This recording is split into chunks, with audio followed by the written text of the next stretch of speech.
Aujourd'hui, le mot addiction est utilisé partout. On parle d'addiction au téléphone, d'addiction au sucre, d'addiction aux réseaux sociaux, parfois même d'addiction au travail. Le terme est devenu très courant. Mais à force de l'utiliser pour désigner des réalités très différentes, une question apparaît. Qu'est-ce qu'une addiction au juste? S'agit-il simplement d'une habitude dont il est difficile de se détacher, d'un manque de volonté ou bien d'un mécanisme beaucoup plus profond? Je me suis rendu compte que beaucoup de confusion existe autour de ce mot. Dans cet audio, je vous propose donc de revenir sur cette question simple, ce que l'on appelle aujourd'hui addiction et ce que ce terme désigne réellement. Dans le langage courant, être addict, c'est souvent être perçu comme quelqu'un qui exagère, qui ne se maîtrise pas ou qui ne fait pas les bons choix. Cette vision largement partagée repose pourtant sur une compréhension très partielle de ce qui se joue réellement. Il est donc nécessaire de clarifier les termes. Non pour enfermer l'addiction dans une définition rigide, mais pour distinguer ce qui relève de l'habitude, de la dépendance et de la compulsion, et comprendre pourquoi certaines répétitions deviennent si difficiles à interrompre. Une habitude est un comportement, un geste, une pratique répétée qui s'installe par commodité, par apprentissage ou par automatisme. Elle permet d'économiser de l'énergie mentale, se brosser les dents, prendre le même chemin pour aller au travail, consulter son téléphone à certains moments de la journée relève souvent de ce registre. Une habitude peut être modifiée parfois avec un effort, mais sans bouleversement majeur. La dépendance commence lorsque ce comportement ne sert plus à simplifier la vie, mais à réguler un état interne. Nous ne faisons plus seulement quelque chose parce que c'est pratique ou agréable, mais parce que cela apaise, soulage, distrait ou anesthésie. L'absence de ce geste devient inconfortable, parfois anxiogène. La compulsion marque un pas supplémentaire. Le geste s'impose même lorsque ses conséquences sont connues et redoutées. Il ne relève plus d'un choix réfléchi, mais d'un automatisme qui se déclenche lorsque la tension devient trop forte. La personne peut vouloir arrêter, s'y engager sincèrement et se retrouver pourtant à répéter le même geste. Ce n'est pas une faute, ni une contradiction morale, mais le signe que ce comportement joue désormais un rôle central pour maintenir un équilibre intérieur fragile. L'addiction ne se situe pas dans une catégorie isolée.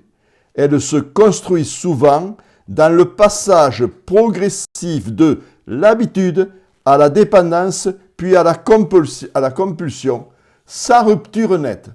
C'est précisément cette progressivité qui la rend si difficile à identifier au départ. On entend souvent dire que l'addiction serait simplement le résultat d'une mauvaise habitude répétée trop longtemps. Cette idée est rassurante, car elle laisse penser qu'il suffirait de faire autrement pour sortir du problème. Pourtant, elle ne résiste pas à l'observation. Beaucoup de personnes répètent des comportements sans devenir dépendantes. D'autres, au contraire, s'enferment très rapidement dans une relation addictive. La différence ne tient pas uniquement à la fréquence, mais à ce que le comportement vient réguler.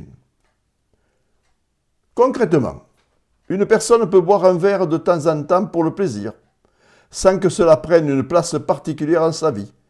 Une autre peut se tourner vers l'alcool dans des moments de tension, de solitude ou d'angoisse, parce que cela lui permet de se calmer ou de se tenir. Le geste est le même, mais sa fonction est différente. De la même manière, passer du temps sur un écran peut être un loisir pour l'un et devenir pour l'autre un moyen quasi systématique d'échapper à un malaise intérieur. Ce n'est pas la répétition en elle-même qui fait l'addiction, mais l'usage qui en est fait. Lorsqu'un geste permet de réduire une tension, de calmer une angoisse, de combler un vide ou de faire taire un inconfort intérieur, il acquiert une valeur particulière. Il devient une réponse disponible, immédiate, souvent à court terme. Le cerveau apprend alors que cette pratique fonctionne même si ses effets sont transitoires. Ce mécanisme n'a rien de pathologique en soi. Il correspond à un fonctionnement ordinaire. Face à ce qui fait mal, l'être humain retient ce qui soulage. Le problème apparaît lorsque cette réponse devient quasi exclusive et que d'autres manières de faire face disparaissent ou s'affaiblissent. À ce moment-là, la répétition n'est plus un simple automatisme, mais le signe d'une dépendance installée. Et le cerveau, quel est son rôle? Le cerveau apprend tout par l'expérience.